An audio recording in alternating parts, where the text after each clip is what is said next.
गुप्ता सख्त हो गई हैं। अवैध निर्माण को लेकर अधिकारियों पर अब कार्रवाई होगी। दोषी अधिकारियों को 2 साल तक की सजा भी हो सकती है। दोषी अधिकारियों से नुकसान की भरपाई करवाई जाएगी। दरअसल अवैध निर्माण पर रेखा सरकार ने अब जीरो टॉलरेंस की नीति को अपना लिया है। मालवीय नगर अग्निकांड के बाद दिल्ली सरकार की बैठक में यह फैसला लिया गया। मालवीय नगर होटल अग्निकांड में 21 लोगों की मौत के बाद दिल्ली सरकार ने अवैध निर्माणों पर सख्त रुख अपनाया है। मुख्यमंत्री रेखा गुप्ता ने उच्च स्तरीय बैठक में यह फैसला लिया कि अब अवैध निर्माण के मामलों में दोषी अधिकारियों पर ही गाज गिरेगी।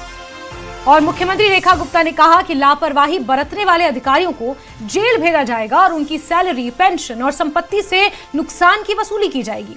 इसके लिए दिल्ली में DDMA एक्ट 2005 लागू किया जाएगा, जिसके तहत दोषी पाए जाने वाले 2 साल तक की सजा का प्रावधान है। लापरवाह अफसरों को सिर्फ आर्थिक चोट ही नहीं दी जाएगी, बल्कि उन्हें जेल की हवा भी खानी पड़ सकती है 2 साल तक। इतना ही नहीं, दोषी पाए जाने वाले अधिकारियों के खिलाफ क्रिमिनल केस चलेगा, जिसमें उन्हें 2 साल तक की जेल की सजा और भारी भरकम जुर्माना दोनों का सामना करना पड़ सकता है। सरकार का मानना है कि जब तक अफसरों की व्यक्तिगत जवाबदेही तय नहीं होगी, तब तक दिल्ली को अवैध निर्माण के मकर जाल से मुक्त नहीं कराया जा सकता। तो बीते कल एक उच्च स्तरीय बैठक हुई और कल की मीटिंग में क्या कुछ फैसले लिए गए, आपको पहले ग्राफिक्स के जरिए बताते हैं। सरकारी बाबू की सैलरी, पेंशन से वसूली होगी। अवैध निर्माण पर अधिकारियों की जवाबदेही तय की जाएगी। पर्सनली अधिकारियों पर जवाबदेही तय होगी। दोषी अफसरों, अधिकारियों की सैलरी और पेंशन से वसूली की जाएगी।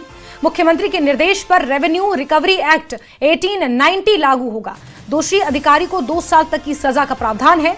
होटल, गेस्ट हाउस, B&B यानी कि ब्रेड एंड बटर रेस्टोरेंट की जांच की जाएगी।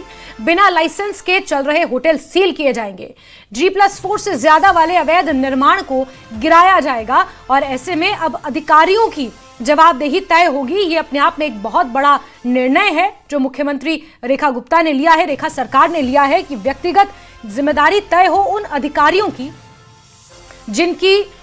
जिनके लालच की वजह से इस तरह के होटल संचालित होते हैं, जिनके पास लाइसेंस सिर्फ 5 कमरों का होता है, लेकिन 25-25 कमरे संचालित किए जाते हैं। लोगों की जान के साथ खिलवाड़ किया जाता है और अब ऐसे में दोषी अफसरों की सैलरी और पेंशन से इस चीज की भरपाई की जाएगी और अवैध निर्माण में सहयोग करने वाले जो अधिकारी हैं उन पर अब पूरी तरह से गाज गिरेगी। रेखा सरकार सख्त है।